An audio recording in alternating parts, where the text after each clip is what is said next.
የወታደር ልጅ ነኝ። ሁለተኛ ገባ ብለው ጊዜማ ሚሊተር ስቶለን ይመጣ በጊዜ ላይ ሴት ነበረ 1 ሚሊዮን ብር ከፍላ ጨምላቃው የምር ነው።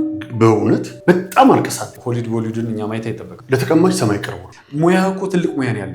ፖሊሶች ጋር እታገላለሁ። መሪ አለው አይደል? አዲስ አበባ ለኔ ይሰርቃለሁ። ባለሙያውስ ማን ነው? ገና ዳዴ እያለ ያለ አርሰናል ከተሸነፈ የአርሰናል ደጋፊ። እኛ ጋር መንግስት የለም።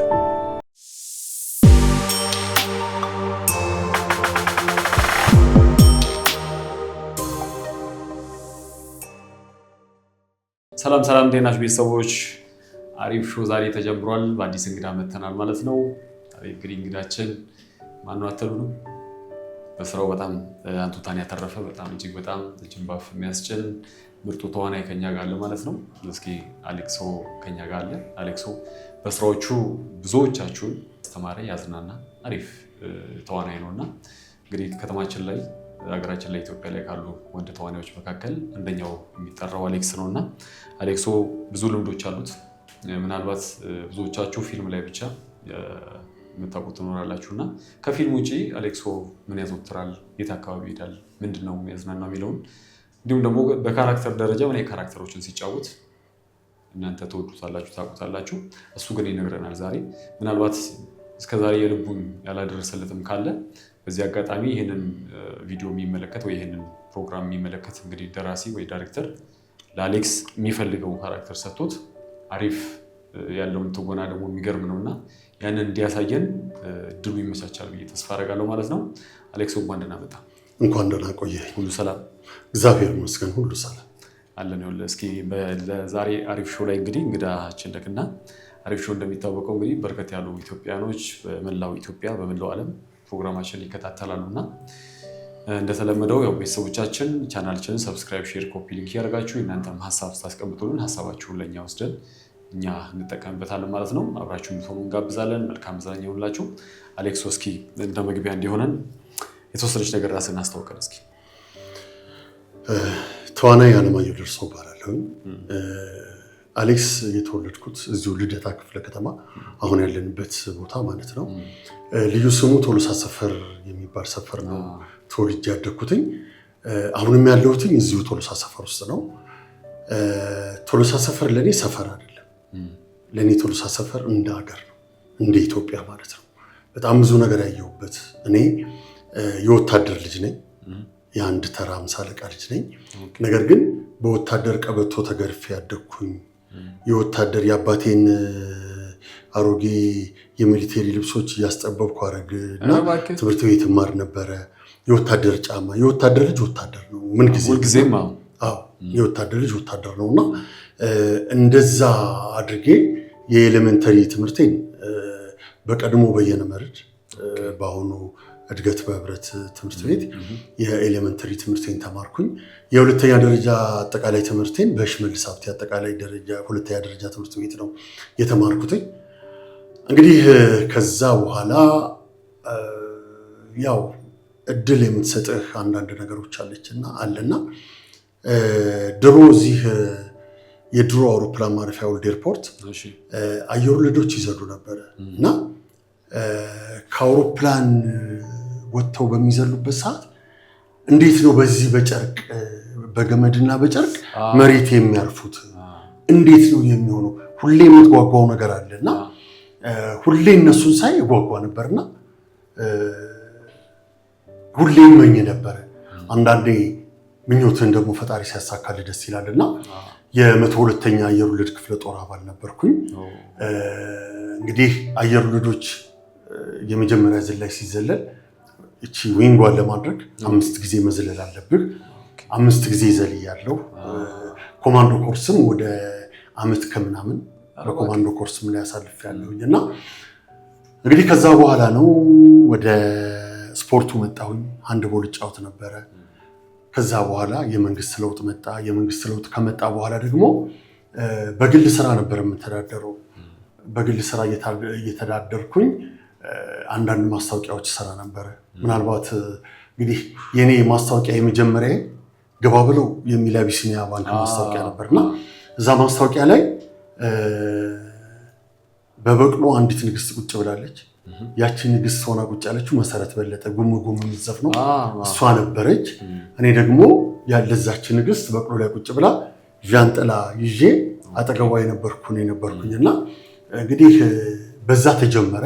ከዛ በኋላ እንግዲህ ሞር የበለጠ ወደዚህ ሙያ የገባሁትኝ በሜታ ቢራ ማስታወቂያ ነው። ሜታ ጋሽ ሰለሞን የሚደንስበት በሱ የሱን ማስታወቂያ እየሰራን የሎሬት የኪነ ጥበብ ሙያ ማሰልጠኛ ትምህርት ቤት ባለቤት አቶ ሚሊዮን ሹምዛ ፍላሹን አጥፍቶ ቁርስ እየበላ ፎቶ እያነሳኝ ነበርና ለጓደኞቼ እያወራኋቸው ወሬያችንን ሳንጨርስ ነው ሚሊ ተነስቶ ወደ እኔ የመጣውና አብረን አንዳንድ ስራዎችን ብንሰራ ብሎ ጠየቀኝ። ከዛ በኋላ ምን አይነት ስራዎችን ፊልም፣ ማስታወቂያ፣ ድራማዎችን፣ የተለያዩ ክሊፖችን ምናምን አለኝ። እሺ ደስ ይለኛል አልኩት። ከዛ በኋላ እንግዲህ የሜታ ቢራ ማስታወቂያን ጨርሼ ነው እንግዲህ ወደ ማስታወቂያዎች ገባሁኝ። ከዛ በኋላ ከማስታወቂያዎች በኋላ የአሌክስ ህይወት ሙሉ በሙሉ ወደ ትወና ገባ። ሎሬት የኪነ ጥበብ ማሰልጠኛ ትምህርት ቤት ነው የተማርኩት። ከዛ በኋላ እንግዲህ አሌክስ ወደ ፊልሙ ሲገባ የመጀመሪያ ፊልሜ አንፋታም ነው። አንፋታም ማለት እንግዲህ የዳንስ ፊልም አሰልጣኝ ከውጭ የመጣ የዳንስ አሰልጣኝ ሆኜ ነው የሰራሁት እና እቺ ተቆርጣለች፣ እቺ ሽበት ባላቶሊ ነበረች እና በጣም ደስ የሚል ጊዜ ነበረ። ሳሙኤል ተሻገር የማየ ልጅ ነበር ዳይሬክተሩ እና ከነ ሶኒያ ቪዳ ጋር ከነ አቡሌ ጋር ከነ ኢዮብ ጋር ነበር የሰራነውና እጅግ በጣም ደስ የሚል ነው። በዛ ላይ ያው አንፋታም ብለህ ጀምረህ ያው ሳትፈታው እስከ መጨረሻው ሳንፋታ እንግዲህ አልተፋታችሁ ተያይዛችኋል። ከፊልሙ ጋር እግዚአብሔርን አግብታታል ማለት እንቀይቀለል መሰለኝ። እንትን ነው ያው እንግዲህ እኔ ብሳሳትም አንተ አለህና እዚህ ሙያ ውስጥ የምትረዳኝ ይመስለኛል። ልክፍት ነው ትወና ልክፍት ነው። ምንድነው ብዙ ሰዎች ያስቀይመዋል፣ ብዙ ፕሮዲውሰሮች ያስቀይመዋል። ሁለተኛ አልደርስም ሁለተኛ ብቀበል ከዚህ በኋላ ብያለሁ። ልክ ስራው ሲያልቅ ጥሩ ሰዎች ይመጣሉ። ጥሩ ሰዎች ይመጡና ከዛ በኋላ ተመልሰህ ትመጣለህ። ለምን መሰለህ ይሄ እብደት የጀመረው ሰው ወይ እብደቱ ጭልጥ አድርጎ ይወስደው ወይ አይድንም አይደለ? ተዋናይ ማለት ያለው መሀል ላይ ሆኖ ለምንድን ነው ፕሮዲውሰር ያስቀይመሃል፣ ብርህን ይበላሃል። በተለይ ቀሪ ክፍያ በጣም ብዙ ክፍያዎችን ተቀጥቻለሁ። ግን ያም ሆኖ እተዋለሁኝ ብዬ አስቤ ልተው አልቻልኩኝ። አትወጣም፣ በቃ ከውስጥ አይወጣም።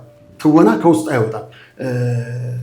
ትርፍህ ገንዘብ አይደለም፣ ህዝብ ነው። የህዝብ ፍቅር ነው። በየሄድክበት ቦታ ያለው ክብር፣ በየሄድክበት ቦታ ለአንተ የሚያሳዩ ፍቅር። ለምሳሌ እኔ አንድ ቢሮ ገብቼ ሰዎች 2 ወር 3 ወር የፈጀባቸውን ነገር እኔ በአንድ ቀን ጨርሼ እወጣለሁ። ለምንድን ነው? አንዳንድ ታዋቂነትን ለጥሩ ነገር ስትጠቀምበት ደስ ይላል። ላልባሌ ነገር ግን መጠቀሙ ተገቢ አይደለም። እግዚአብሔር ይመስገን እንግዲህ የሲኒማ ስራዎችን ጨምሮ ከ90 ምናምን በላይ ፊልሞችን ሰርቻለሁ፣ የኢንተርኔትን ጨምሮ ተከታታይ ድራማዎችን። አሌክስን ከህዝብ ጋር በደንብ ያስተዋወቀው የኛ የሁላችን ታሪክ ነው፣ የተማሪዎቹ ታሪክ። በጣም ደስ የሚል ጊዜ ነበር ያሳለፍነው ከነ አይዳ ጋር ከነ ዶክተር ምህረት ጋር። ምህረት ማለት እንግዲህ የቃና ፓርትነር ነው። ከነሱ አይዳ ደግሞ በጣም የምትገርም ዳይሬክተር፣ እይታዋ በጣም የተለየ ፈጽሞ የተለየች ሴት ነች እና በጣም ጎበዝ ነች። ከመጀመሪያውም ጀምሮ የኛ ላይ እነ ራሄል ዘቢባ፣ እንደዚህ ሚሚ 4-5 ሴቶች የነበሩበት እነ መሳይ እዛ ላይ ገብቶ የተው ነበር። መሳይ ተፈራ ካሳ ማኑና የኛን ሲመሰረት የመጀመሪያዎቹ የኛ ላይ የነበራት ሮል የተለየ ነው። ሁለተኛዎቹ የኛም ሲመጡ የተለየ ነገር ነበርና ዳይሬክቲንግ ላይ ደግሞ እሷ ተለየች። በጣም የሚገርምህ አባት ሀገርን እየሰራሁ ነበር እኔ በዛ ወቅት የመሳይ አዱኛን አባት ሀገር እየሰራሁኝ ነው ኦዲሽን የነበረውና በጣም ትልልቆቹ አክተሮች ሁሉ ወስደዋል በዛ ወቅት እና እኔ ከነሱ በልጭ አልፋለሁ የሚል ነገር ነበር ውስጤና ራሷ ዶክተር ምህረት ነበረች ኦዲሽን ስትወስድ የነበረችውና ሪቾ የምትባል ልጅ ነበረች ሬዲዮ ላይ የምትሰራ እዛ ቃና። ከዛ ከሷ ጋር ነበረ የሚጫወተውና ገና ጀምሬ ግማሽ አልደረስም በቃ ስትለኝ ደንግጫለሁ። ጥሩ ያለው አልሰራሁትም ማለት ነው ያልኩት። በቃ አልሰራሁትም፣ አልተጫወትኩትም። በሶስተኛው ቀን ሲደወልልኝ ግን ጌታ ሆይ ነው ያልኩት። ለምን ቢባል የኔ ትወና እንደዚህ ያለ ውስጥ ገብቶ ከነዛ ከትልልቆቹ ሰዎች በልጬ ነው እኔ የተመረጥኩት ነው ያልኩት። እና የኔ ስራ አይደለም የእግዚአብሔር ስራ ነው፣ የእግዚአብሔር እጅ አለበት። እና ከዛ በኋላ እንግዲህ እዛ ላይ ልጅ ሆና የምትሰራው ጽናት አለች። እኔ አሁን ልጅ ባይኖረኝም ባላገባም ባልወልድም ጽናት ግን ለኔ ልጅ ልጅ ደግሞ ፌሻሊ በደንብ ነው የምትቀራረው። አይናችሁ ይሄ ፌሻል አቀማምጣችሁ ጋር በደንብ አባትሽ ነው ተብሎ ጽኑ ሲነገራት አልቅሳለች፣ በጣም አልቅሳለች። ለምንድን ነው በላይፏ አባቷን አታውቅም። ጽናትን አሁን እንግዳ አድርገህ ብትጠይቃት በላይፏ አባቷን አታውቅም። ከዚህ ቀደም ሬዲዮ ላይ አባትሽ እሱ ነው ስትባል በጣም አልቅሳለች እና ብላት አልቅሻለሁ። ለምንድን ነው ብዬ ስጠይቃት በህይወቴ አባቴን አላውቀውም፣ ግን አሁን እውነተኛ አባቴን ያገኘው ያክል ነው የቆጠርኩት። እና በጣም እንደ ልጄ ነው ማያት። እሷ የምታለቅስበት የኛዎችን ስንሰራ እሷ የምታለቅስበት ሲን ካለ ፊት ለፊቱ አልቆምም። ጥያት ነው የምወጣ፣ አልችልም። በቃ ስታለቅስ ማየት አልችልም። በአንድ ወቅት እኔ ታስሬ የምወጣበት ከእናቷ ጋር እጣላና የምወጣበት ታስሬ በፖሊስ የምወጣበት ሲን አለ እና ስታየኝ እንዴት እንደሆነች እኔ መግለጽ አልችልም። እና እሷ እኔን እያየች ታለቅሳለች፣ እኔ እሷን እያየሁ አለቅሳለሁ። ፖሊሶች ይዘውኛል፣ ከፖሊሶች ጋር እታገላለሁ። ዞሬ ሳያት እሷም ታለቅሳለች፣ እኔም አለቅሳለሁ። እና በጣም ደስ የሚል ስራ ነበረ የኛዎች። እና በጣም ከህዝብ ጋር ያስተዋወቀኝ እሱ ነው። እናቷም ደግሞ የደብረ ብርሃን ልጅ ነች ጽናትዬ። እና እናቷ ስትመጣ እዚህ አደራ አሌክስ ነው ያለች ሁሌ። አሁን የትኛውም ቦታ ላይ ከዛ ያ ድራማ ካለቀ በኋላ የትኛውም ቦታ ላይ ሆኜ ስደውልላት አባቢ ነው። የትኛውም ቦታ ታገኘ አባቢ ነው። እና ብዙ ሰዎች ይደነቃሉ፣ እውነተኛ አባቷ ነው ወይ እስከ ማለት ደረጃ ደርሰዋልና እንግዲህ የኛዎች በጣም ከህዝብ ጋር ያስተዋወቀኝ። የኔ ካራክተር ደግሞ በጣም ብዙ ስራዎቼ አንታጎኒስት ነው ወይም ደግሞ ክፉ ካራክተር ነው። በየሳምንቱ ሰዎች ጠይቁኝ ነበር፣ ምን ይዛችሁ ነው የመጣችሁት አሁን በሚቀጥለው ሳምንት ይሉን ነበርና ያው አትናገርም። ሰው ስለሚከታተል ይናፍቃል። ከቅርበት አንጻር ምናምን እንዴት ነው ቀጣይ ምን ልታዘጋጁ ስለላችሁ ምን ይመጣል ምናምን ይላልና ብዙ ነበር። ግን ያው ኦልሞስት ወደ አሁን ያ ድራማ ቆሟል። ምን ያህል ጊዜ ግን በቆይታ አድርጋችሁ? እኔ እንግዲህ እስከ ክፍል 4 ድረስ ነበርኩበት።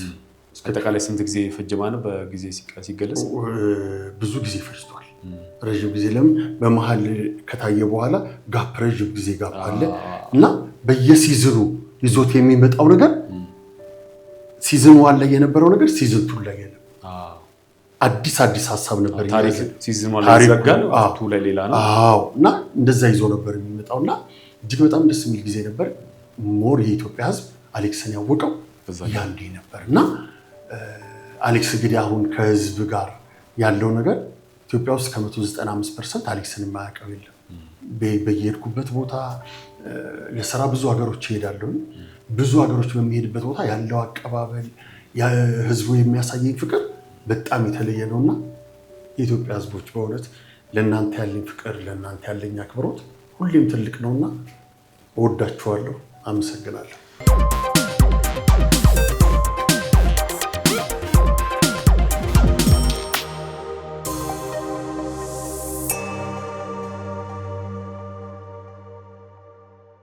መልካም፣ በጣም አሪፍ ነው አሌክሶ።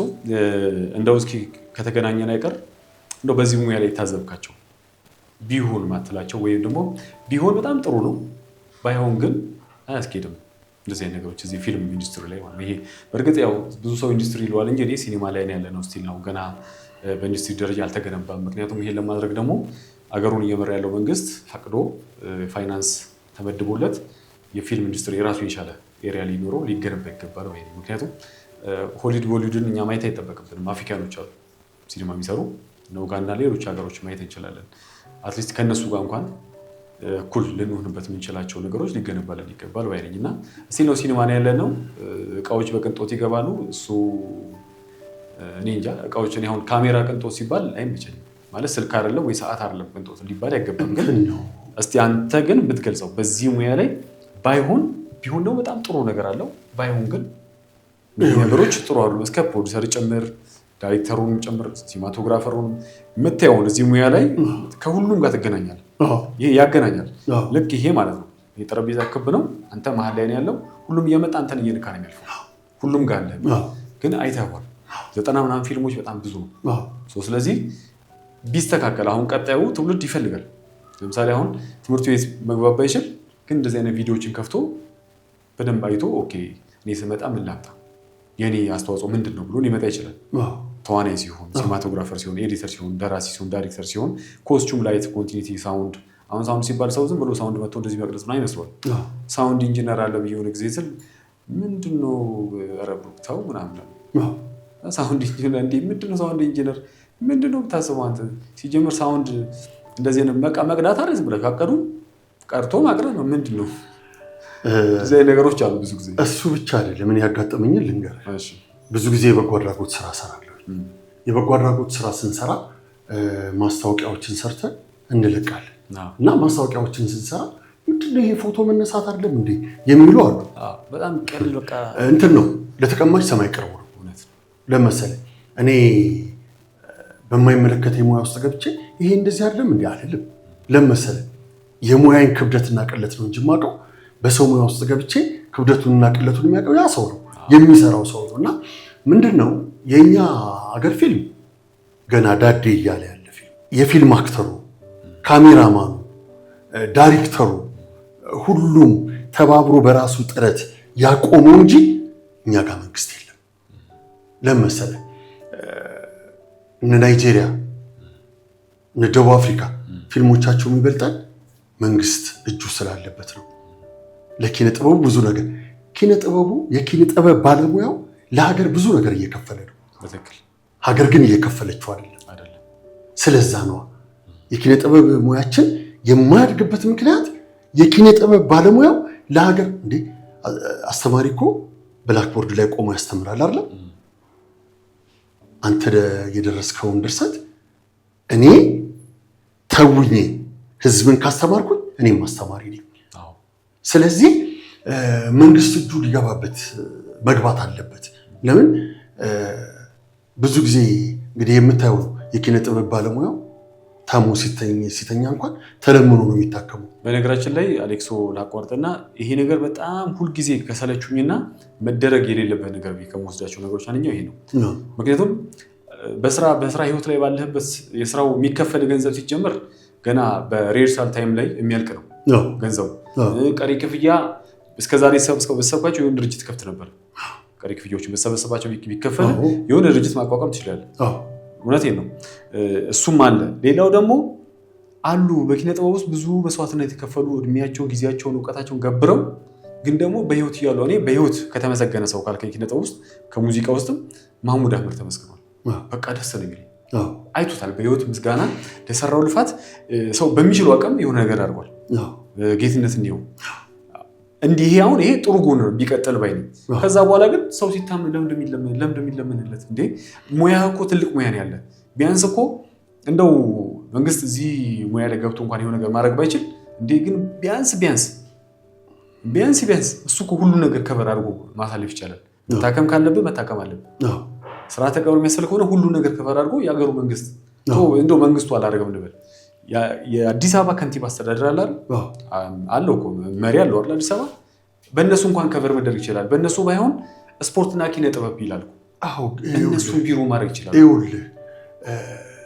ይሄ የባለቤትነት ስሜት የሚሰማው ሙያ ውስጥ ያለ ሰው ብቻ ነው የባለቤትነት እኔ አንተ ካሜራማን ሳምበዲ አክተሩ አለ አይደለም ዳይሬክተሩ ምናምን ያ እንጂ ከንቲባ ቢሮ የመንግስት ቢሮዎች አንዳንዴ አይመለከተንም በሚሉ ጊዜ አለ ሌላውን ተው አሁን ቅርብ ጊዜ እንኳን ኮሪደር በሚሰራበት ሰዓት አዲስ አበባ ላይ አትቅረጹ ተብለን ነበር ፊልም አዎ የምር ነው በእውነት አሳልፋችሁ ለማን ለመስጠት ነው ሁሉ እየተባለን ነበር እና አንዳንዴ ምን አለ መሰለህ የኪነ ጥበብ ባለሙያው የራሱ የሆነ መንደር ሊኖረው ይገባል በትክክል የራሱ የሆነ ደስ የሚል ኑሮ ሊኖረው ይገባል። እኛስ የምንኖረው ከማህበረሰቡ ጋር ደስ ይለኛል። ከማህበረሰቡ ጋር ኑሮ ያንዳንዷን ነገር አቃታለሁ። ነገ የሆነ ነገር ላይ ወጥቼ ከማህበረሰቡ ይልቅ እኔ ብናገር ተሰሚነትም ይኖረኛል። ያ ችግር የለው። ኢቭን አንዳንዴ እንደ ሰው የማትቆጠርበት ቦታ ሁሉ አለ። እንደ ሰው የማትቆጠርበት ይሄ የኪነ ጥበብ ባለሙያም እኮ ቅድም ብያለሁ ለሀገር ብዙ ነገር እያደረገ ነው። ሀገር ደግሞ በተሯ ደግሞ ልትከፍለው ልታመሰግነው ይገባታል። ለምን እኛ ለዚህ ኢንዱስትሪ አምባሳደሮች ነን። ነገ የሆነ ስራ ይዤ እኔ አውሮፓ ብሄድ አሜሪካ ብሄድ አምባሳደር ነኝ፣ የኢትዮጵያ አምባሳደር ነኝ። ሀገር ልታመሰግነን ይገባል። ምክንያቱም ላይ ሆነ የምጠራው ሀገርን ኢትዮጵያ ነው። አሌክስ ብቻ አይደለም። አሌክስ ድረስ ብለህ እኮ አይደለም ዘጋው። አሌክስ ድረስ እዚህ ፊልም ላይ ተዋናይ ነኝ እኔ የመጣሁት ፍሮም ኢትዮጵያ ነው። ኢትዮጵያ ነው የሚነሳው ባንዲራ ኢትዮጵያ ነው እንጂ የአሌክስ ድረስ የራሱ የሆነ ባንዲራ የለው። መንግስት ሊገባ መግባት መቻል አለበት እዚህ ኢንዱስትሪ ውስጥ በደንብ። ጭራሽ እኔ አሁን ላይ እንደውም ይህ ኢንዱስትሪ በጣም እየሞተ ነው ያለው። በጣም እየሞተ ለምንድን ነው? አንደኛ ሌብነቱም አለ። ፊልሞቻችን ይሰረቃሉ። የሚሰረቁት በማን ነው? አንተ ስራ ይዘህ ትመጣለህ፣ እኔ እሰርቃለሁ። ራሱ እዛው በላች እዛው ቀረች እንደሚባለው ነገር እንደዛ ነው። ሁለተኛ ደግሞ ሁሉ ነገር መሟላት አለበት ለኪነ ጥበብ ባለሙያው ከትንሽ ጀምሮ እስከ ትልቅ። ምናልባት አሁን እኛ ፊት ለፊት ሆነን ሊሆን ይችላል የምንናገረው፣ ከካሜራ ጀርባ ግን ይሄንን ሙያ ቀጥ አድርገው የያዙት ያቆሙት ካሜራማኖች፣ ላይት ማኖች፣ ሳውንድ ማኖች፣ ፕሮዳክሽን ማናጀር፣ ፕሮዲውሰር ብዙዎቹ አሉና እነሱም እኛ ብቻ አይደለም መመስገን ያለብን። እኛን ሰው ያውቃል አይደለም፣ ግን ሞር ከኛ የበለጠ ስራው አምሮ እንዲወጣ የሚያደርጉ ሰዎች አሉና እንግዲህ ማህበረሰቡ እነሱንም ማመስገን መቻል አለበት እና መንግስት ግን ገብቶ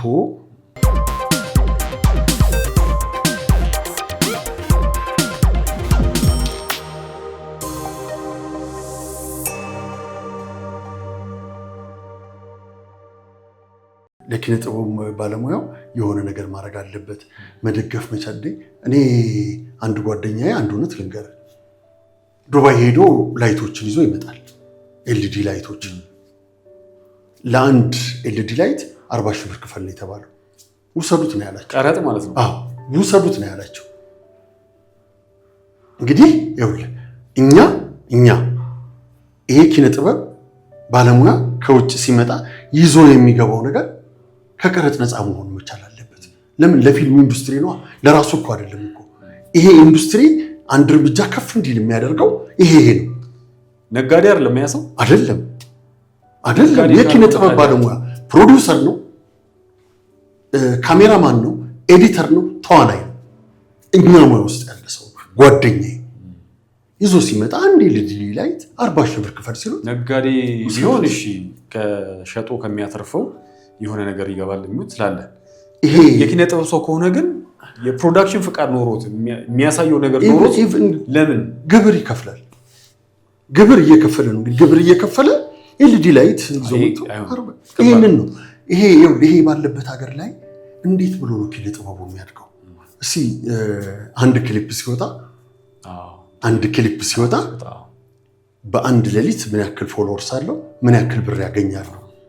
ይሄስ የትወና ዘርፉ፣ ፊልሙ፣ ድራማው፣ ቲያትሩስ የለም። ስለዚህ መንግስት ይሄንን አይቶ በተለይ በትወናው ዘርፍ፣ በፊልሙ፣ በድራማው፣ በቲያትሩ ዘርፍ ገብቶበት ለምን ብዙ ጊዜ ዘፋኞች በአንዲት ነጠላ ክሊፕ የሉ በቃ እኛስ እዛው ነን ያለን። ስለዚህ መንግስት ገብቶ አንዳንድ ነገሮችን ቢያደርግ የኪነ ጥበብ ሙያው ያድጋል ብዬ አስባለሁ። እና እንግዲህ የሚመለከታችሁ የመንግስት ባለስልጣኖች፣ የአዲስ አበባ ከንቲባ እንዲሁም ባህልና ስፖርት ጉዳይ ሚኒስትር እስቲ ዞር ብላችሁ የኪነ ጥበብ ባለሙያው የት እንዳለ ተመልከቱት። ከዛ በኋላ የእናንተ መልስ ልክ እኔ ጥያቄ ጠይቄያለሁ፣ የእናንተ መልስ እንጠብቃለን። በጣም እናመሰግናለን። እስኪ አሌክስ ምን ያዝናናል? ኳስ ያዝናናኛል። መጫወት ነው ማየት? እጫወታለሁ፣ ማያለሁ። ኧረ እባክህ በእውነት እስቲል ነው ትጫወታለህ? አዎ አሁንም እዚህ መከላከያ መኮንኖች ግቢ ሜዳ አለ። በወር እየከፈልን እንጫወታለን። ኢቨን ከዛ ባሻገር የእንግሊዝ ፕሪሚየር ሊግ ብዙ ጊዜ እመለከታለሁ። የማን ደጋፊ ነው? የአርሰናል ደጋፊ። የምርህን ነው? በእውነት አሁን ዛሬ ዋንጫ ባለማግኘታችሁ ምን ተሰማ? ያው አንዳንዴ ያጋጥማል እኮ። አንዳንዴ ምን አለ መሰለህ እድል ካንተ ጋር ከሆነች ሁሉ ነገር አልጋ ባልጋ ነው። እድል ደግሞ ካንተ ጋር ካልሆነች ደግሞ የለም እና ማሸነፍና መሸነፍ ያለ ነው። ትላንትና አርሰናል በሲቲ ተሸንፏል። ነገ ደግሞ ሲቲ ሊያሸንፍ ይችላል። ይሄ እኔ ምንድን ነው አንዳንዴ ጥሩ ተመልካቾች አሉ፣ አንዳንዴ ደግሞ በጣም ጋጠ ወጥ የሆኑ ተመልካቾች ላነሳለ ነበር። በነገራችን ላይ እና ኳስ እኛ እንደ መዝናኛ ነው መጠቀም ያለብን ወይስ ህይወታችንን የሚያሳጣ ክብራችንን የሚያሳንስ ነው ተደርጎ ነው? ምንድን ነው? ለእኔ መዝናኛ ነው። ለምን መሰለህ እኔ የአሜሪካን ፊልሞችን ቁጭ ብዬ አያለሁ። ወንጀል እንድሰራበት አይደለም የማየው። እነሱን አይቼ እነሱ የሚያደርጉትን ነገር አይቼ ወንጀል እንድሰራበት አይደለም። ለኔ አሁን ሞዴሌ ዴንዝል ዋሽንግተን ነው። ዴንዝል ዋሽንግተን ምን ብሏል? እኔ ገና ነኝ፣ ሁሌ ገና ነኝ ብሎ ነው የሚያስበው። እኔም በኢትዮጵያ ፊልም ታሪክ ውስጥ ገና ነኝ፣ ገና ዳዴ እያልኩ ነው ያለሁት እንጂ እኔ ፌመስ አይደለሁም። እኔ የምሰራው የሙያው ፍቅር ስላለ ነው። ከኔ ጥሩ ስራ ጀርባ ነው እውቅና ያለው እንጂ ፌመስ አይደለሁም። ለምን ገና ይቀረኛል። እኔ ስሰራ ፌመስ ለመሆን ሳይሆን ገና ያለኝን በተሰጠኝ ጸጋ ማገልገልና መስጠት ማበርከት ነው። በቃ ያ ነው እንጂ እኔ አሁን ሰዎች ፌመስ ስለው እባካችሁ ነው ብለው አይደለሁም። እኔ ገና ነኝ እና ስፖርትን፣ ፊልምን እንደ መዝናኛ እንጂ ያንን ነገር አይተን ወይም ደግሞ ከፊልሙ የውጭ ፊልሞችን እያየን የምናያቸውን ወንጀሎች ምናምን እዚህ እንድናንጸባርቀው አይደለም። በኳስ የተነሳ አንተ የማንቸስተር ደጋፊ እኔ አርሰናል ደጋፊ ብንሆን የነበረንን ጥሩ ፍቅር የነበረን ጓደኝነት እንድናጣ አይደለም። ጥሩ የተጫወተ ያሸንፋል። እድል የቀናችሁ ከዛ በኋላ ተማምነን መበሻሸቁ ምኑ ቀርቶ ገብቷል። በቃ ያሸነፈ ብራቮ ብሎ ተጨባብጦ መሄድ እንጂ መወጋጋት። እኔ የተወጋጉ ልጆች አውቃለሁ። የምር ነው። ቁጭ ብለን እንደዚህ ኳስ እያየን 6 ኪሎ ላይ ነው ጓደኛሞች ናቸው እና ተወጋግተዋል። ስለዚህ ከብዳል። አዎ በጣም ከባድ ነው። እኔ ባለፈው ጆሮውን ቆረጠ የተባለው ራሱ እኔ ፌክ ነው የመሰለኝ። ምክንያቱም አርሰናል ከተሸነፈ እኔ እንዲያደርጋለሁ እንዴ ከማንቸስተር ጋር ነበረ 3-2 ነው ያለው ቁጭ። አንዴ ሳልሰማህም አንድ ልጅ እናቱ ዘግታበት ሄዳ ኳስ ራሱን ቤት ውስጥ የሰቀለ ይሄን ያህል እኔ ሌላ መንፈስ ተጠናውቷቸው ይሆናል እንጂ እኔ ኳስ አይመስለኝም። ይኸውልህ ምን አለ መሰለህ ጥሩ የኳስ ተመልካቾች አሉ። ጥሩ የኳስ ተመልካቾች አሉ። ማንም አገባ ቁጭ ብለው አጨብጭቦ ተወያይተህ ባትተዋወቅ እንኳን ጎን ለጎን ስትቀመጥ ተወያይተህ ይሄ እንደዚህ ቢሆን ዳኝነቱ ምኑን አውርተህ ትለያያለህ። እኔ አሌክስን እኮ አያውቁኝም እነዛ ሰዎች። አርሰናል እኔን አያውቀኝም፣ ማንቸስተር አንተን አያውቅም ወይ ሌላውን አያውቅም። እኛ ግን በእነሱ የተነሳ እዚህ ጋር እየተገዳደልን እዚህ ጋር ሌላ ነገር ውስጥ እየገባን ነው እና ስለዚህ ኳስ መዝናኛ ስለሆነ እባካችሁ ድጋፋችሁም ከልክ በላይ አይሆን። የምትደግፉት ቡድን ሊሸነፍ ይችላል፣ ግን በአግባቡ አድርጋችሁ መበሻሸቁም ያለ ቢሆን ይሄ ህይወት እስከ መጠፋፋት ጓደኝነትን እስከ ማጣት ደረጃ አትደርሱ። ስለዚህ ኳስ መዝናኛ ነው ለእኛና እንደዛ ብታደርጉ ደስ ይለናል። እውነት ነው አሌክሶ፣ በጣም ትልቅ መልእክትን ያስተላልፍኩልን በነገራችን ላይ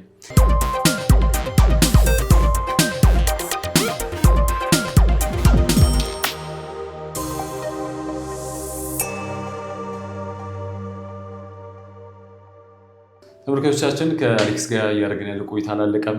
እንደምትዝናኑበት እንደምታተርፉበት ተስፋ እናደርጋለን ማለት ነው። አሌክስ የሚገርም ታሪክ እያጫወተን ነው።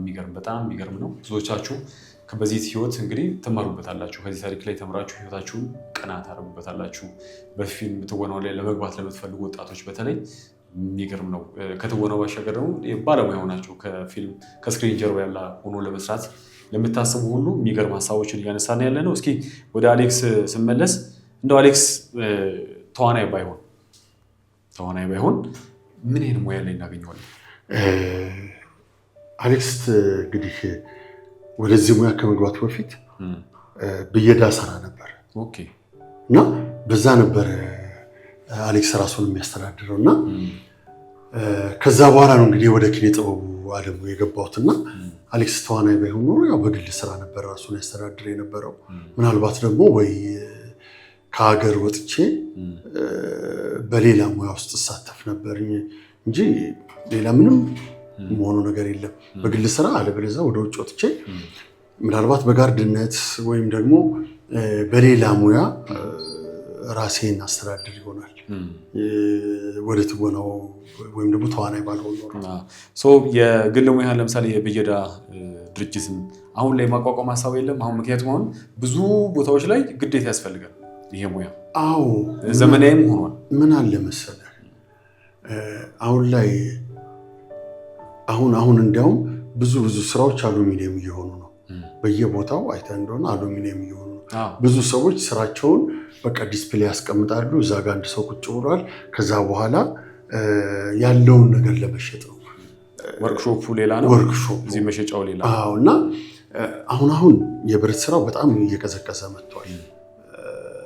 አልፎ አልፎ ያው የሆኑ ስራዎች ትእዛዝ ሲመጡ ትሰራለህ ምን ትላለህ እንጂ እንደ ድሮ አይደለም።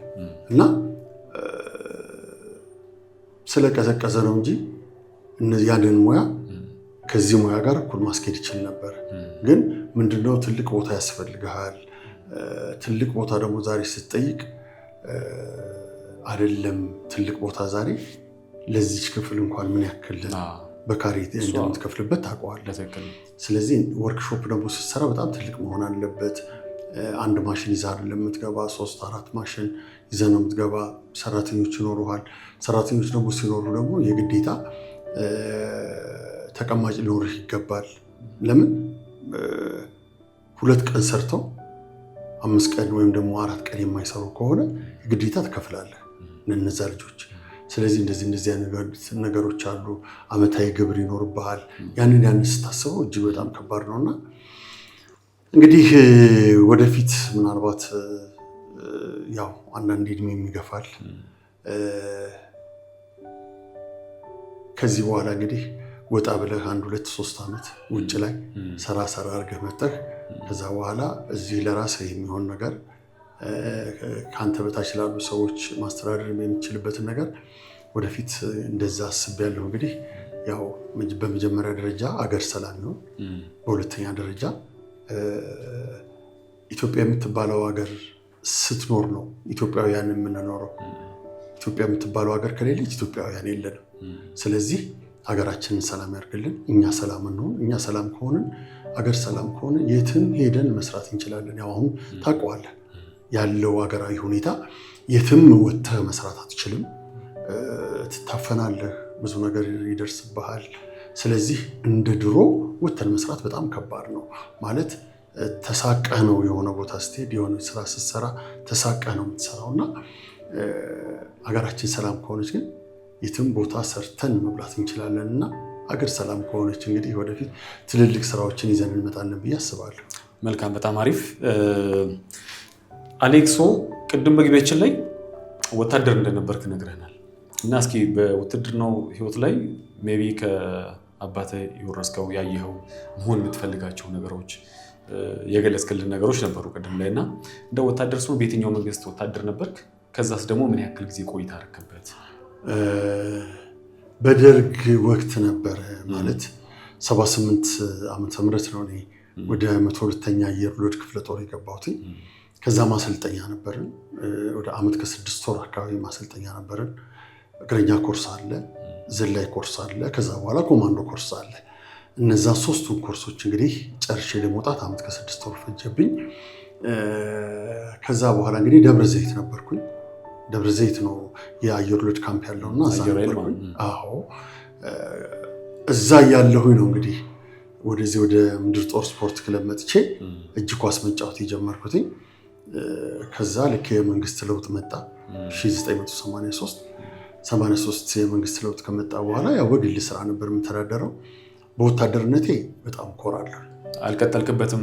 መንግስት ሲቀየር እናንተ ያቀፋ አልነበረም ነው? አዎ ወታደርነት ብዙ ነገር ያስተምራል። እስኪ የተወሰነ ነገር ምናልባት አሁን ወጣት ወታደሮች ወታደር ለመሆን የሚያስቡ አሉ። አሁንም ደግሞ ውትድርናው ሙያ ላይ ሆነው ለሀገራቸው ለህዝባቸው እያገለገሉ ያሉ ወጣቶች አሉና ምን ማድረግ እንዳለባቸው በዛው። ያው ወታደር እንግዲህ ሲባል በዲሲፕሊን የተሞላ ነው። ሁሌ ንቁ ነው፣ ሁሌ ዝግጁ ነው። ለምን ወታደር ስትሆን የምታገለግለው ህዝብህን ነው፣ የምታገለግለው ሀገርህን ነው፣ ማንንም አይደለም። እና ሀገርህን ከጠላት ሀገርህን ከጥቃት ለመከላከል ነው ወታደር የምትሆነው። እና እኔ አሁን ላይ ላሉ ወታደሮች እጅግ በጣም ትልቅ ክብር አለኝ። ለምንድነው በልጅነት እድሜያቸው ወታደር ቤት ገብተው ሀገራቸውን ህዝባቸውን እያገለገሉ ነውና ያሉት። እኔ በእነሱ ኩራት ይሰማኛል። ወታደር ስለሆንኩ ብቻ ሳይሆን አሁን ባለው ስርዓት ውስጥ ሆነው ሀገራቸውን እያገለገሉ ላሉ ወታደሮች ትልቅ ክብር አለኝ። እኔ የወታደር ልጅ መሆኔና በወታደር ቤት ማለፌ አሁን ለደረስኩበት ደረጃ አብቅቶኛል። ነግሬያለሁ ቅድም። የአንድ 50 አለቃ ልጅ ነኝ። አባቴ 50 አለቃ ነበረ። አብረን ስንወጣ ወንድማማቾች ወጡ ነበር የምንባለው። ከልጅነት ጀምሮ ነው እኔ በጣም ረዥም የነበርኩትና አብረን ስንወጣ ወንድማማቾች ወጡ ነበር የምንባለው። አባቴ እንደኔ ረዥም ነው፣ በቃ ቀጥ ያለ ነው። ልነግርህ አልችልም። አለባበሱን ምኑ እጅግ በጣም ደስ የሚል። እንግዲህ እሳቸው የደርግ ወታደር ናቸው። የኃይለ ሥላሴ ነበረ። እንግዲህ አባዬ አሁን ከሞተ አሁን 29 ዓመቱን ይዟል። እንግዲህ ለዚያ በቃኝ አንተ ነህና ፈጣሪ ነፍስህን በገነት ያኖረው፣ ሁሌም በልቤ ትኖራለህ ምለው ይሄንን ነው። እሱ ነው እንግዲህ ለዚያ በቃኝ። በወታደር ቀበቶ ተገርፌያለሁ ቤት ውስጥ። እዚህ በብረቱ ማለት ነው። ችንጋው ብረት ያለበት ማለት ነው።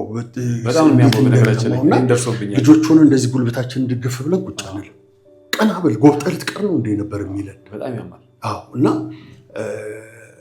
ለእኔ እዚህ ደረጃ መድረስ አባቴ፣ ቤተሰቦቼ፣ በተለይ ታላቅ እህቴ፣ የኔ የቤት የመጀመሪያ ታላቅ እህታችን ኮሎኔል ሆና ነው ጡረታ ያወጣችው። በእውነት ከአባቴም ከእናቴም በላይ እህቴን ፈራ ነበር። እኔ ስራ ላይ ሆኜ 12 ሰዓት እሷ ቤት ካለች 12 ሰዓት እኔ ቤት ነኝ። በጣም ነበር የምፈራት፣ በጣም ነበር የማከብራት። ኢቭን አሁንም በአንድ ወቅት እኔ ኳስ እያየሁኝ ዲኤስቲቪ ቤት ነው፣ ልጆች ያጨሳሉ፣ ይቅማሉ፣ ምን ይላሉ እና ኳስ ልታይ ነው የገባው። ዞር ብሎ አትልም። እነሱም ከፍል ነው የገባሁት፣ እኔም ከፍል። ሲጋራ ያጨሱ ነበር። ነጭ ሸሚዝ ለብሻለሁ። አጋጣሚ እህቴ ደወለችልኝ፣ ታላቅ እህቴ። ልክ እንግዲህ ከተገናኘን ቆይተናል። ሰላም ልላት ስል ሲጋራ ሸትታት በጥፊ ነው መንገድ ላይ የመታች እና ምንም ነገር አላልኩኝ። እንዴት ትመችኛለሽ ለምን አላልኩኝ። ሲጋራ ጀመርክ ነው ያለች። ምንም አይነት ሱሶች እዛ ቤት ላይ አይተገበርም። ከዛ በጥፊ ስትመታኝ ምንም አላልኩም። ከዛ ወደ ቤት ሄድን። እጄ ስታሸት እጄ ላይ የለም፣ ኪሴ ስትፈትሽ ኪሴ ውስጥ ምንም ነገር የለም፣ አፌ ስታሸት አፌ ላይ የለም፣ ግን ልብሴ ላይ አለ። ከዛ ኋላ ሲጋራ የጀመርክ መስሎኝ ነው መንገድ ላይ ስለምታው ይቅርታ አለች። እህቴ ነሽ፣ ታላቅ እህቴ፣ እናቴ ነሽ።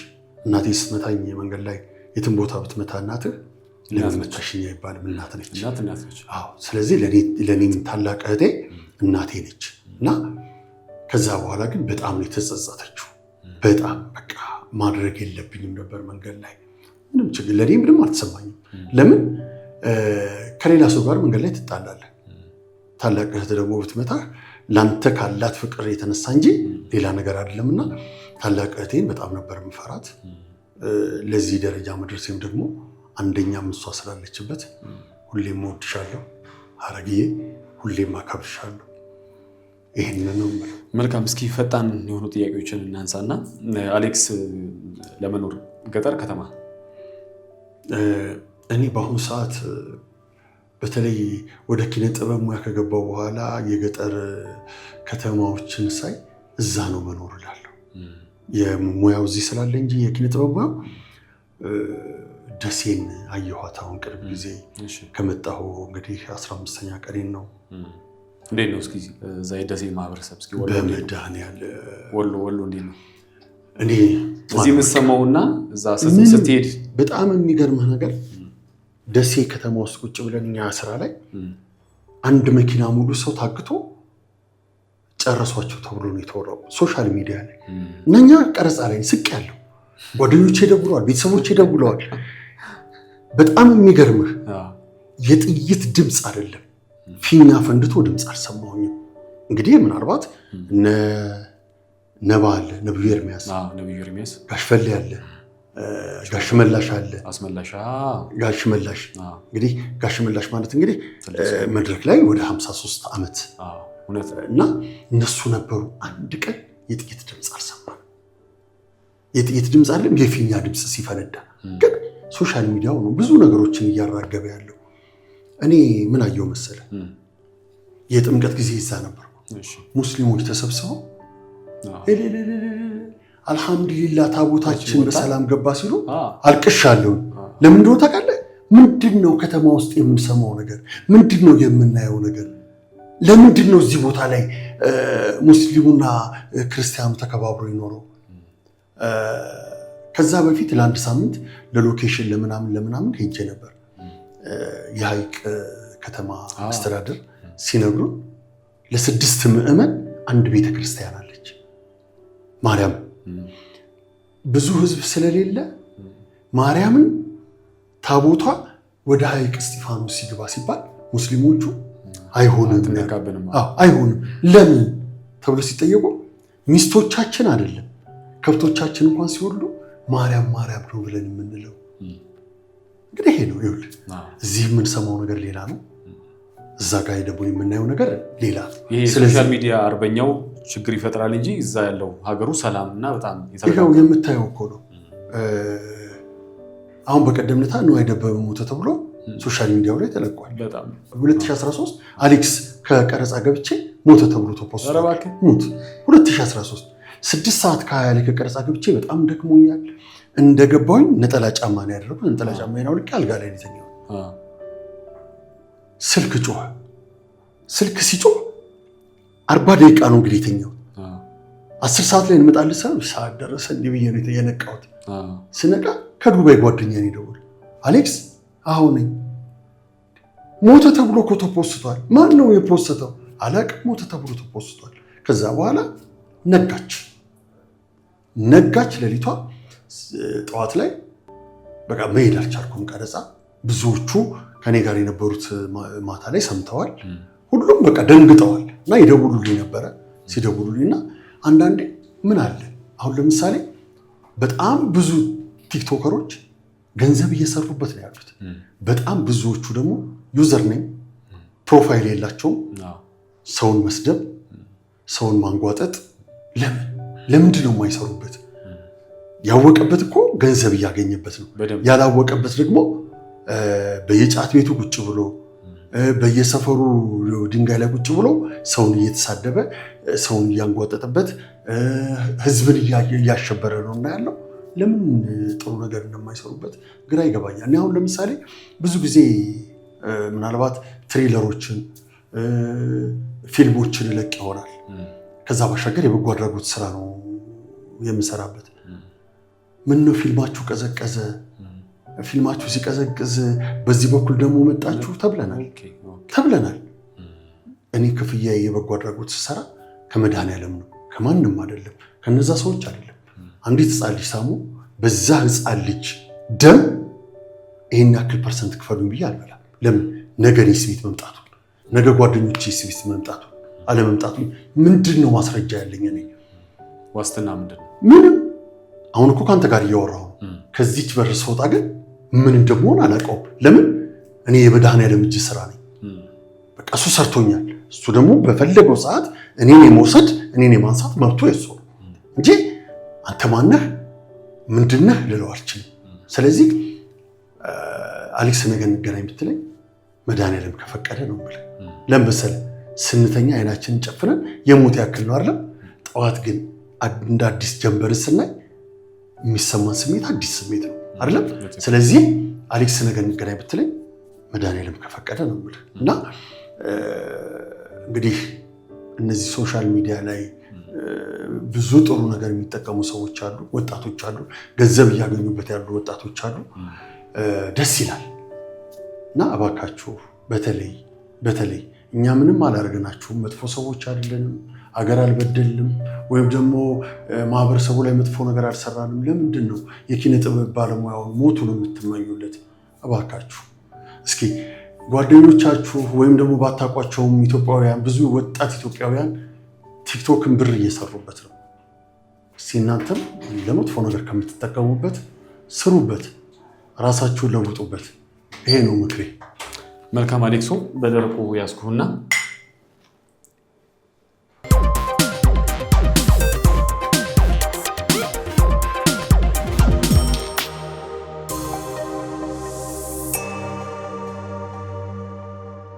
እንደው እስኪ አሌክሶ የምትጠቀማቸው የሶሻል ሚዲያዎች እስኪ ምናልባት ምን ትጠቀማለህ? ቴሌግራም እንጠቀማለሁ። ቴሌግራም እንግዲህ ብዙ ጊዜ የምንጠቀምበት ያው አንተም ታውቃለህ ስክሪፕት መላኪያ ነው። አዎ ቲክቶክ የምንጠቀምበት ያው ትሬለሮችን ለመልቀቅ ቪዲዮዎችን፣ የበጎ አድራጎት ስራዎችን ብዙ ጓደኞች ብዙ ወዳጆች አሉኝና እነዛ የታመሙ ልጆች እንዲረዱበት ወይ የታመሙ ሰዎች እንዲረዱበት እኔ ቲክቶክ አካውንት ላይ ለቃለሁ። ግን ስንለቅ ምንድነው የምናደርገው? ቪዲዮ ሰራን ልጆች ከሆኑ የቤተሰቦቻቸውን የባንክ አካውንት የቤተሰቦቻቸውን ስልክ ቁጥር ነው። ከዛ በኋላ ቻው አንገናኝም፣ አግዙን፣ መንገድ ላይ ቆመን ለምን ነው አግዙን ብለው ካሉ እናግዛቸዋለን። ስናግዛቸው ግን ይሄና ይሄን ነገር አድርጉልን ብለን አይደለም። በቃ እኔ ታዋቂ ነኝ ኢትዮጵያ ውስጥ። ስለዚህ እኛ እየገባን ለመሰለህ እኛ ይሄንን የምናደርገው ባልታመመ ሰው ስም መኪና ውስጥ ያልታመመ ሰው አስተኝቶ እየተለመነ ነው። የሞተ ሰው ባነር ተለጥፎ እየተለመነ ነው። እውነተኛው ረጂና እውነተኛው ተረጂ ሊገናኙ አልቻሉም። እኛ ግን ስንገባበት ማስረጃ አይተን የሕክምና ማስረጃ ምን ያክል ብር ያስፈልገዋል የሚለውን አምኜበት ነው እንጂ የምሰራው ዝም ብዬ ብቻ የሆነ ሰው ታሟል ስለተባለ ብቻ ብድግ ብዬ ገንዘብ አለምን ለምን ብሎ መለመኛና ነገ ያስጠይቀናል። ገብቷል። ለታማኝነቱም ለአንተም ክብር ለራስም ክብር። አዎ ነገ ያስጠይቀናል። ሰዎች አንተን ብለው ነው ይህንን ነገር ሰፖርት የሚያደርጉት። ያንተ ኦዲየንሶች አሉ፣ ያንተ ፋኖች አሉ። አንተን ማስደሰት እነሱ ደስ የሚሰኙበት ሰዎች አሉ። ይኸውልህ እንትን ሆኜ ደስ ሆኜ ተደወለልኝ ስል አሌክስ እባክህ ማታ ገባለሁ ቀረጻ ላይ ቶሎ ከጨረስኩ ገባለሁ። የ22 ዓመት ልጅ ነው። ፊት ለፊት እንዲህ ሲመጣ ስክሪን ላይ ቪዲዮውን አጠፋሁት። የኔን በቪዲዮ ነበር የገባሁትና ቪዲዮውን አጥፍቼዋለሁ። ለምን አጠፋሁት? እምባዬ ወረደ በቃ ሳላሰው እና በጣም ያሳዝናል። የ22 ዓመት ልጅ አሁን በጣም ብዙዎቹ ወጣቶች ናቸው። በ20 በ10 ምናምን እድሜ ያሉ ልጆች በኩላሊት በሽታ እያለቁ ያሉ። ገባሁኝ እባካችሁ 50 ሎሚ ለአንድ ሰው ሸክሙ ለ50 ሰው ግን ጌጡ ነው። ወዳጆቼ፣ አድናቂዎቼ፣ ጓደኞቼ፣ ዘመዶቼ እባካችሁ ይህንን ወጣት እናሳከሙ። በአሌክስ ስም ተብሎ የገባ ብር ልነግር አልችልም። የዛን ቀን በጣም በርከት ያለ ገንዘብ ገባለ። መጨረሻ ላይ እያለቀስኩ ነው ያመሰገንኩት። ገብቷል። በኔ እኔ አንድ ተራ ተዋናይ ነኝ። ከማንም በልጥ ሰው አይደለሁ። ለእኔ ትወና ስራ ነው። አንተ ስራን ሰርተህ ወደ ቤት እንደምትገባው ለእኔ ትወና ስራ ነው። ሰው ላይ እንድኮፈስበት፣ ሰው ላይ እንትን እንድልበት አይደለም። እንደዚህ አይነት ነገር ግን እንድሰራበት አስችሎኛል። ስለዚህ እኔ በዚህ ነገር እረካበታለሁ። ከትወና በላይ የምረካበት በበጎ አድራጎት ስራ ነው። ለምን መሰለህ? ለሆነ ሳንበዴ የሆነ ነገር አድርገህ እግዚአብሔር ይስጥህ ትልቅ ነገር ነው። አልቅሰው የሚመርቁ አልቅሰው ቤተሰቦቻቸው አልቅሰው የሚመርቁ ሁሉ ነገር አልችልም። ያ ለአንተ እርካታ ነው እና ስለዚህ እኔ በበጎ አድራጎት ስራዬ በጣም ብዙ ነገር አጋጥሞኛልና ብዙ ነገርም ተብለናል። ነብዩ ዳንኤልን ታውቀው ከሆነ ቲዩበሩ ደሬማክ ደሬ አብረን ነው የምንሰራው። አንድ ቀን ደከመኝ ሰለቸኝ ሳይሉ እና እኔ አሁን ለደሬማክ ፊልም ፕሮዳክሽን ለነብዩ ዳንኤል ለዳንኤል ለጎ ትልቅ ክብር አለኝ።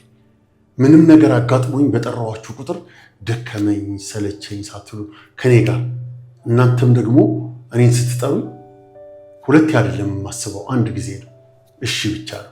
ስለዚህ አብረን ለሰራናቸው ሰርተንም ደግሞ በጤናቸው በአሁን ላይ አለን ድነናል ብለው ሲሉ ምን ያክል እርካታ እንደተሰማን እናንተ የተሰማችሁን ስሜት ታውቃላችሁና ሁሌም ወዳችኋለሁ፣ ሁሌም አከብራችኋለሁ። መልካም አሌክሶ፣ እንደው እስኪ ከሰራቸው ስራዎች በጣም የሚበልጥብህ አባት ሀገር የምርህ ነው? አባት ሀገር እንግዲህ ሜጀር ጀነራል ሆኜ ነው የሰራሁት። ብዙዎቹ በእኔ ተሳስተዋል። ለምንድን ነው የተሳሳቱት? ወታደር እንደዚህ ፂም የለውም አይደለም? ይህንን ተላጭቻለሁ፣ ይቺ ብቻ ነች። ፍቼ ማሰልጠኛ ነፍሱን ይማር ታሪኩ ብርሃኑ ባባ የኔ ልጅ ሆኖ ነበር እዛ ላይ ሰራውና እጅግ በጣም የሚደንቅ ጥምረት ነበር። ታሪኩ ብርሃኑ ባባ፣ መስፍኔ ጠጆ፣ ናርዶስ አዳነ፣ ሜሪ ዲምፕል፣ ዝናሹቤ ሰብስቤ አስቦ እንግዲህ ምን ያክል ጥምረት ነው። በእሱ የተነሳ ከአይዳ ጋር ተጣልቻለሁ። ፂሜን ተላጭቼ በሳምንቱ ደግሞ እዛ ቀረጻል። ለሪየርስ ሲሄድ አይዳ አብዳለች። ወረቀትን ቀድጄ አባርራለሁ ያለች። ስለዚህ ብዙ ተፈትኜበታለሁ በአባት ሀገርና እጅግም በጣም ደስ ብሎ የሰራሁት ስራ ነው። አባት ሀገር ተቀብዬው የሰራሁት ስራና እሱ ሁለተኛ ደግሞ የደራሲ አብርሃም ጉዳየሁ ይሳቅ ከሜሪ ጋር የነበረን ጥምረት ከዛ ባሻገር ሚኪ ሚሊዮን ነበረ እና ከነሱ ጋር የሰራሁት ስራ በቃ ሁሌ እንዳወራቸው ሁሌ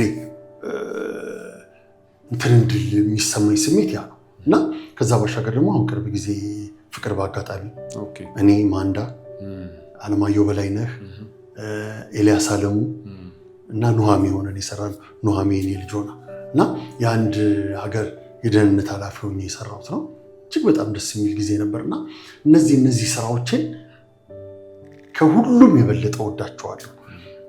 ብዙ የኢንተርኔት ስራዎች ደግሞ ነበሩ ደስ የሚሉ እና አንዳንዴ ሲኒማ ገብተው ይሄ ስራ እንዴት ገባ ብለን የምንላቸው አሉ። እኛ እንደሙያ ኢንተርኔት ላይ ደግሞ ሰርታቸው ደግሞ ሰዎች ብዙ የተባለላቸው አሉ። አንድም ስራ ደግሞ ማረሳው ከኢንተርኔት ስራ የተቀማ የገዛ ልጄ እንደፍሬ የምሰራበት ስራ ነው። ከባድ ካራክተር። የገዛ ልጄ እንትን ላይ ቁጭ ብላ ጋሪ ላይ ቁጭ ብላ ታናሽ እህቴን እንዳትነካት ብላ ስትል አይደለም ታናሽ እህትሽን አንቺን ምን ማድረግ እንደምችል ልንገርሽ ብዬ ከነጋሪው ነው የምገፋት። ምን ነው የክፋት ጥግ አልገኝ አለ እስከ መባል ደረጃ ነው የደረሱት። እኔና ካራክተሬ ግን ሰማይና መሬት ነን። እኔ ካለቀሰ ጋር አብሬ ማለቀስ፣ ከተቸገረ ጋር አብሬ የምቸገር፣ ከተደሰተው ጋር ደግሞ አብሬ የምደሰት ሰው ነኝና እኔና ካራክተሬ ሰማይና መሬት ነን። የኔ ብዙ ስራዎች ይሄ እኩይ ካራክተር የሚሉት ወይም ደግሞ ክፉ ካራክተር የሚሉት አሁንና ብዙ ስራዎች እንደዛ ናቸውና እግዚአብሔር ይመስገን ከብዙ ሰዎች ጋር አስተዋውቀውኛል። ትልቁ መለያዬ ደግሞ ሽበቴ እና ይሄ ቁመቴ ነው ለኔ መለያዬ። በጣም ለብዙ ሰዎች የማልጠፋው ብዙ ጊዜ ፊቴ ሜካፕ አይነካውም። ያው የተሰጠህ ነገር አለ፣ ይሄም ደግሞ የተሰጠኝ ነገር አለ፣ ሽበት አለ። እሱ ነው። አንዳንዴ ፀጉሬን ከዚህ በፊት የነበረውን ለማሳየት የሚያጠቁሩት ማስከራ የሚባል ነገር አለ፣ ሴቶች የሚጠቀሙበት፣ ወደ ውስጥ ታጥቦ ይለቃል። ብዙ ስራዎች ግን በጥቁር ቀለም እንስራ ብለው ስራው ይቅርብኝ ብዬ መልሻለሁ። ለምንድን ነው ብዙ ሰዎች የሚፈልጉት ይሄንን ነው። አባትነት ደግሞ ደስ የሚለው ነጭ ሲሆን ከሽበቱ ጋር ነው የሚያምረው። አሁን ለምሳሌ አንዳንዴ ፊልሞች ላይ እናያለን የሆነ ነገር ቀብተዋቸው ነጭ ለማድረግ የሚሞክሩት። ግን ዛሬ ማንን ነው የምንሸውደው? ማንንም አንሸውደው።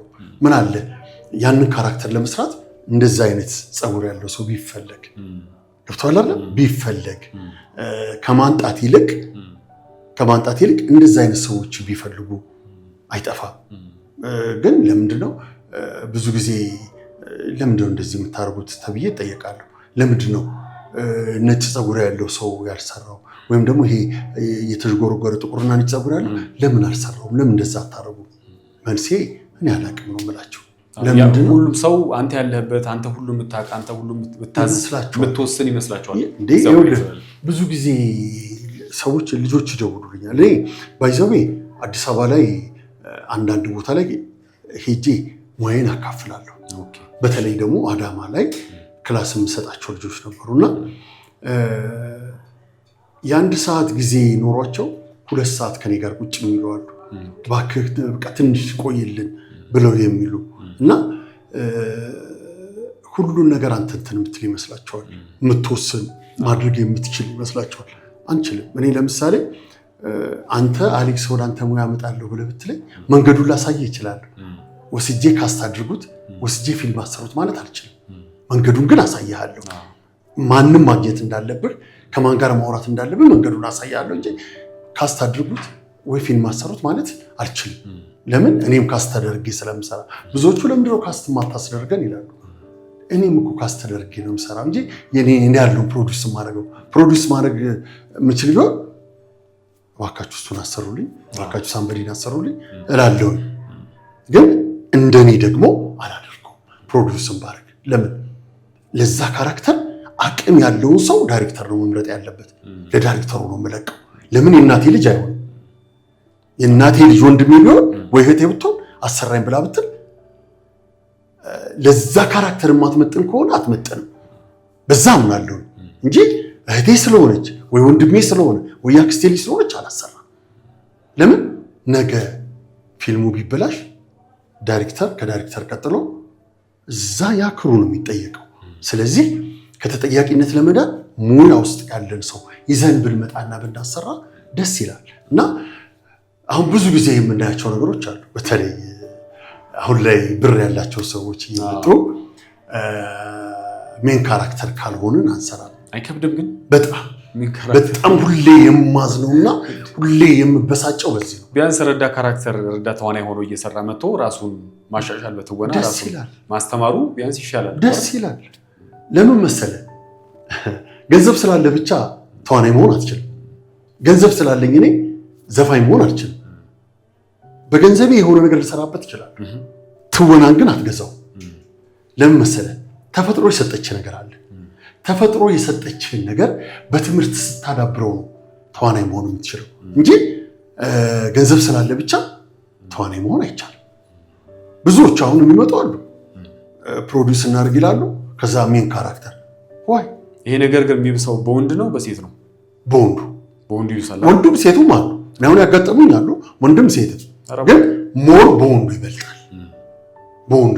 ይመጡና በቃ ሜን ካራክተር ካልሆነ የሆነ ጊዜ ላይ ሴት ነበር፣ በቃ ሴቶች። አሁን ደግሞ ወንዱ ተቀየረ። አሁን ደግሞ ወንዶቹ ሜን ካራክተር ካልሆነ በቃ ፊልሙ ይቅር የሚሉበት ጊዜ እና ይጠይቁሃል።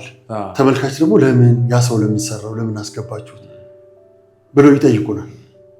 ካራክተሩን ፊት ስላልተወጣው ነው አይደል? ስለዚህ ጥያቄ ይመጣው ስላልተወጣው እንጂ ይወጣው እንትን አይደለም። ምን አለ መሰለህ፣ አንዳንዴ ካንተ ጋር እየሰራ አንተ እያለቀስክ እኔ ምስክ ከሆነ ያንተንም ስሜት ገድየው ነው የምሞተው። አዎ ይሄ እኮ ተገጥቷል።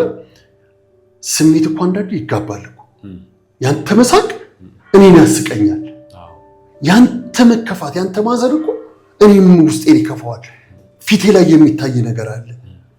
ስታለቀስ ደግሞ ሞር አንተ እያለቀስክ እኔ እምባዬ አይኔ ላይ ግጥም የሚል ከሆነ እኮ ያንተ ስሜት እየጨመረ ነው የሚመጣው።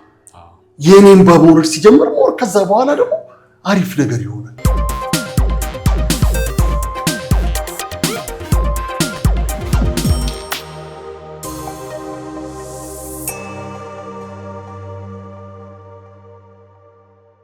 እና አንዳንዴ ስሜትን ይገሉታል።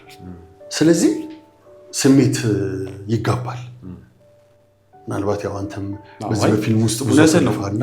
አንዳንድ ሰዎች አሉ። እኔም በፊት ኢትዮ ካስቲንግ በምሰራ ሰዓት ላይ ብዙ ሰዎች አያለውና ስክሪፕት ይዘው ይመጣሉ፣ ብር ይመድባሉ።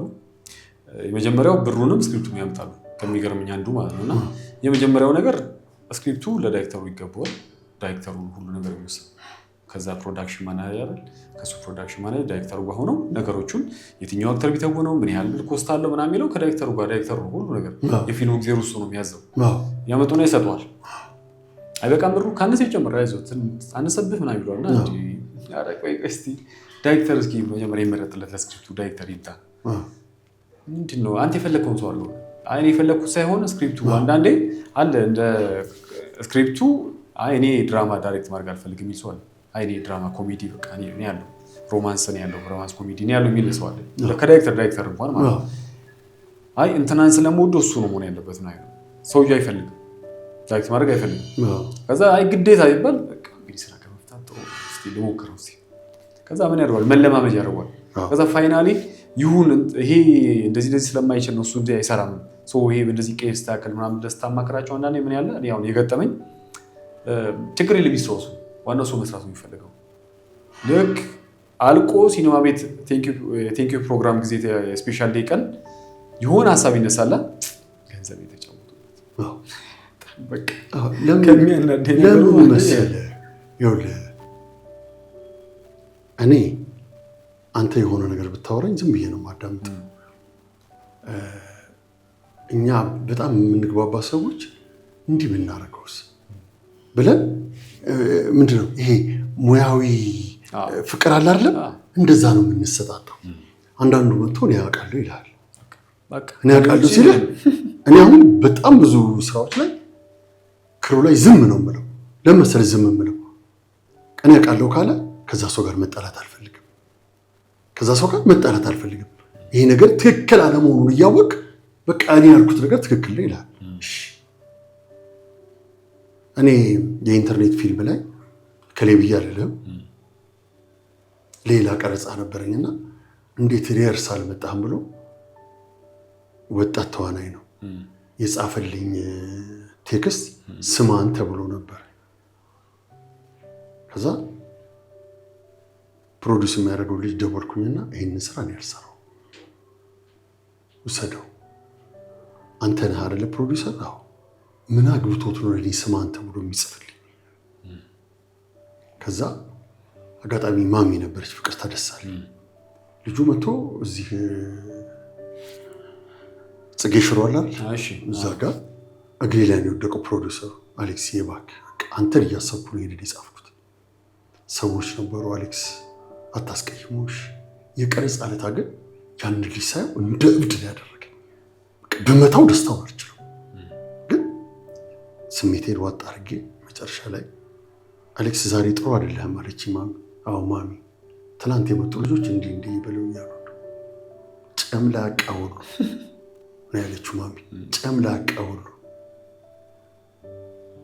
አየው እኔ ዛሬ ወይም ደግሞ ስንገናኝ ላንተ ያለኝ ክብር ምን ያክል እንደሆነ ታውቀዋለህ ታናሽ ስለሆንክ ልሰድብህ አይገባኝም የራስህ የሆነ ክብር አለ አንዳንዴ ክብርን የማያውቁ ሰዎች አሉ ለራሳቸው ክብር የሌላቸው ለራሱ ክብር የሌለው ሰው እኔን ያከብረኛል ብዬ አልጠብቅም እና እንደዚህ አይነት ነገሮች አሉና በተለይ አሁን ላይ ሜን ካራክተር እንሆን እያሉ የሚመጡትን ሰዎች ስራው ቢቀር ይሻላል ለምን መሰለህ ምናልባት አሁን መናገር አልፈልግም እንጂ ወሎ ላይ ያየሁት መከራ 2 ወር ሙሉ እኔ ነኝ የማውቀው እኛ እዚህ ሙያ ውስጥ ስንሰራ ተለምነን ነው የምንሰራው እባካችሁ ይሄንን ስራ እንጨርስ ብለን ለምነናል ለኔ ደግሞ ይሄንን እውነትነት አብረውኝ የነበሩ ሰዎች ብትጠይቃቸው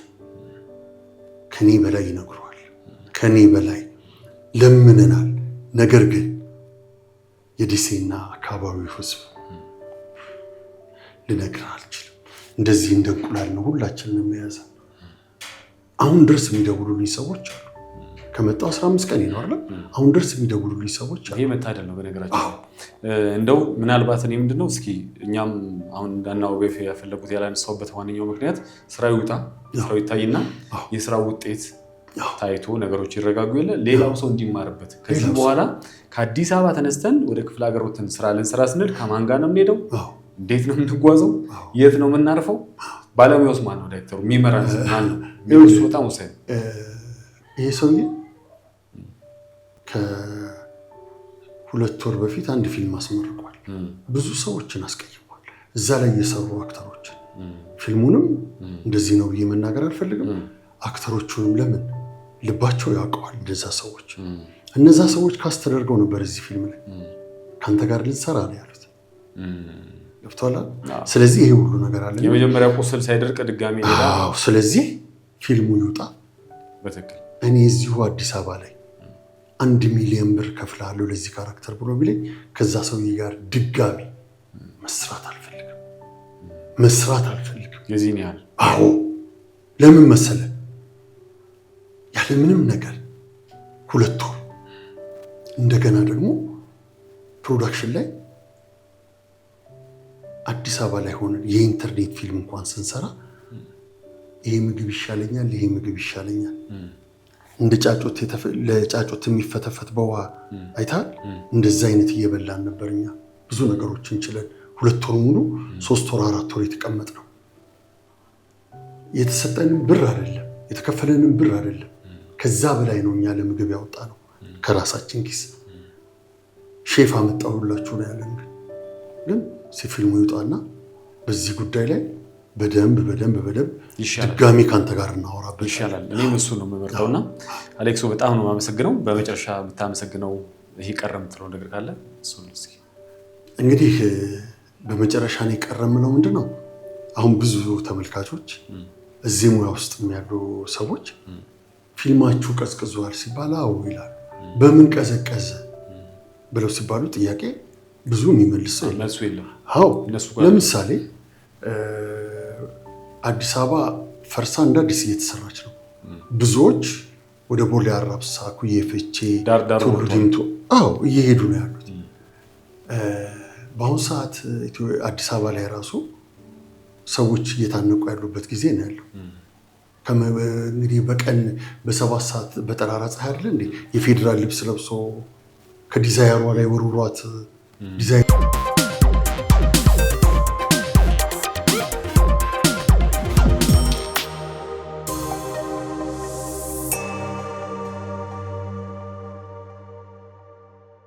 ስለዚህ ሰዎች ከቦሌ አራብሳ መጥተው ፒያሳ ነው ሲኒማ የሚመለከቱት፣ አድዋ ነው ሲኒማ የሚመለከቱት፣ ትራንስፖርቱስ።